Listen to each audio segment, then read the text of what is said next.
కొణిదెల పవన్ కళ్యాణ్ అమ్మ కడుపున ఆఖరివాడిగా పుట్టిన అందరికీ మంచి చేయాలి, మేలు జరగాలి అనే విషయంలో ముందువాడుగా ఉంటాడు. తన గురించి కంటే జనం గురించి ఎక్కువగా ఆలోచించే మనస్తత్వం నా తమ్ముడు కళ్యాణ్ బాబుది. ఎవరైనా అధికారంలోకి వచ్చాక ప్రజలకు ఏదైనా చేయాలనుకుంటారు.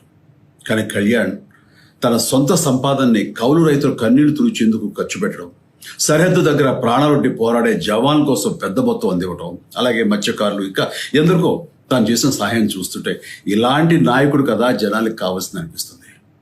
ఒక రకంగా చెప్పాలంటే సినిమాలోకి తను బలవంతంగా వచ్చాడు, రాజకీయాల్లో మాత్రం ఇష్టంతోనే వచ్చాడు. ఏ తల్లికైనా తన కొడుకు కష్టపడుతుంటే గుండె తరుక్కుపోతుంది. అలాగే ఏ అన్నకైనా తన తమ్ముడు అనవసరంగా మాటలు పడుతుంటే బాధేస్తుంది. అలా బాధపడుతున్న నా తల్లికి ఈ అన్నయ్యగా ఒక మాట చెప్పాను. నీ కొడుకు ఎంతోమంది తల్లుల కోసం, వాళ్ళ బిడ్డల భవిష్యత్తు కోసం చేసే యుద్ధం అమ్మా ఇది. మన బాధ కంటే అది ఎంతో గొప్పది అన్నాను. అన్యాయాన్ని ఎదిరించకుండా మౌనంగా ఉండే మంచివాళ్ల వల్లనే ప్రజాస్వామ్యం మరింత నష్టం అని నమ్మి జనం కోసం జన సైనికుడయ్యాడు. తాను బలంగా నమ్మిన సిద్ధాంతం కోసం తన జీవితం రాజకీయాల్లోకి అంకితం చేసిన శక్తిశాలి పవన్ కళ్యాణ్. ప్రజల కోసం, రాష్ట్ర భవిష్యత్తు కోసం ఆ శక్తిని వినియోగించాలి అంటే చట్టసభలో అతని గొంతు మనం వినాలి. జనమే జయమును నమ్మే జనసేనాని ఏమి చేయగలడో చూడాలంటే మీరు పిఠాపురం ప్రజలు కళ్యాణ్ని గెలిపించాలి.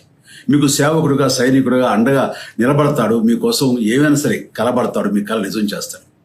పిఠాపురం వాస్తవ్యులకు మీ చిరంజీవి విన్నపం, గాజు గ్లాసు గుర్తుకి మీ ఓటు వేసి పవన్ కళ్యాణ్ని గెలిపించండి. జై హింద్.